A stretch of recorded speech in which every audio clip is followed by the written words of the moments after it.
नमस्कार मित्रों, welcome to my channel explorer Jayant Kaur.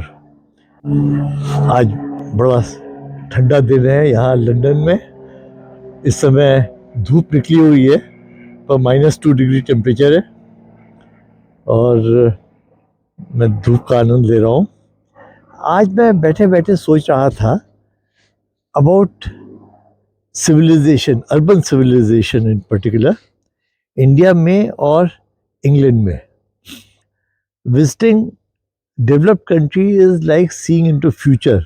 जो आज इंडिया में हो रहा है उससे और 10-20 साल बाद क्या होगा, अगर वो देखना है तो we can visit this developed countries, because हम उसी फॉर्मेट पे काम कर रहे हैं, वही हमारे एम्स हैं, वही हम करना चाहते हैं। तो हम आज से 20 साल में कहाँ पहुँचेंगे?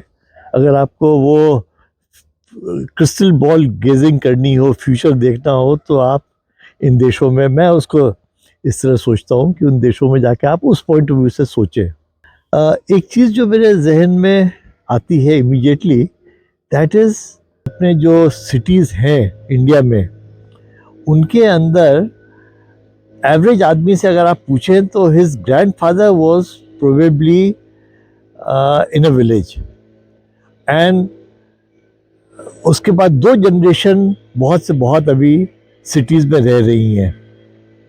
जैसे मैं अगर अपना ही केस लूँ तो मेरे grandfather lived in a village, he migrated to city. मेरे फादर का जन्म सिटी में हुआ, ग्वालियर में, एंड देन मेरा जन्म भी एक सिटी में हुआ, उज्जैन में। इस तरह से 2 जनरेशन सिटी अर्बन रहे। उसके पहले we were a rural family, and I think majority लोग जो मेरी जनरेशन के हैं, जिनके ग्रैंड पेरेंट्स अर्ली 1900s के होंगे, उनके साथ यही केस होगा कि वो सेकेंड जनरेशन अर्बन पॉपुलेशन है। Of course my children now are third generation urban. यहाँ पर अगर कंपैरेटिव स्केल पे देखें तो it might be 5 or 6 generation that have migrated from village to urban societies, and उसका असर ये पड़ता है कि जो हम लोगों की बेसिक हैबिट्स हैं ऑफ विलेज, अब जैसे वेस्ट डिस्पोजल देख लीजिए।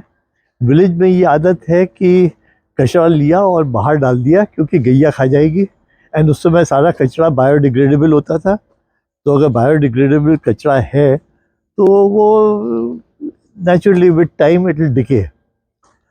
वही लोग जब सिटी में आते हैं, they still continue to do the same, कि वो कचरा बाहर फेंकते हैं, और अब प्लास्टिक कचरा हो गया है, बायोडिग्रेडेबल है नहीं, यहाँ जानवर भी नहीं आते हैं, तो इसलिए फिर वो गंदगी और पोल्यूशन सब हो जाता है। तो that is I think one of the major difference in our habits that continue, and they are not compatible with urban societies. अब ड्राइविंग को देखिए, विलेज में बैलगाड़ी चलाते हैं, ट्रैक्टर चलाते हैं, वही लोग सिटी में आ जाते हैं तो सड़कों को भी उसी तरह से ट्रीट करते हैं जिस तरह से कि विलेज में है। राइट ऑफ वे अपना समझते हैं और बिना रूल्स को फॉलो किए वो ड्राइव करते हैं। So considering this, I think अभी इंडिया को कम से कम 2 जनरेशन लगेंगी टू बिकम अर्बन सोसाइटी। वैसे स्वच्छ भारत अभियान से काफ़ी फ़र्क पड़ा है, और जो मेरे ख्याल से 2 जनरेशन में सफाई होनी चाहिए थी, वो आई थिंक इसी एक जनरेशन में वो डेवलपमेंट हुआ है। तो कई चीज़ें फास्ट फॉरवर्ड हो जाती हैं। I mean this was just my random thoughts. I was just sitting and thinking about India का फ्यूचर आज से 20 साल बाद कैसा दिखेगा। प्रोबेबली सिविलाइजेशन में कुछ कुछ जो यहाँ मैं देख रहा हूँ, उस तरह की सोसाइटी अपनी डेवलप होगी। ऑफ कोर्स उसकी प्रॉब्लम्स भी वैसी ही होंगी, जैसे यहाँ सर्वेंट्स नहीं मिलते काम करने के लिए, घर में सब काम अपने आप करना पड़ता है। अब अपने आप ही हिंदुस्तान में वही हालात हो जाएंगे। तो अच्छाइयाँ भी आएंगी, बुराइयाँ भी आएंगी, सभी चीज़ें हैं। We have to live with that, we can't avoid it. But all we can do is, can we avoid some of the pitfalls that this society has acquired, जो हम अगले 20 साल, because we have the benefit of knowing where we are going, तो क्या हम उनको थोड़ा सुधार कर सकते हैं, और वो क्या क्या सुधार होंगे आप बताइए, आपका क्या व्यू है इस बारे में? I would love to know. Thanks for listening and please like share my videos with your friends if you like my content. Goodbye.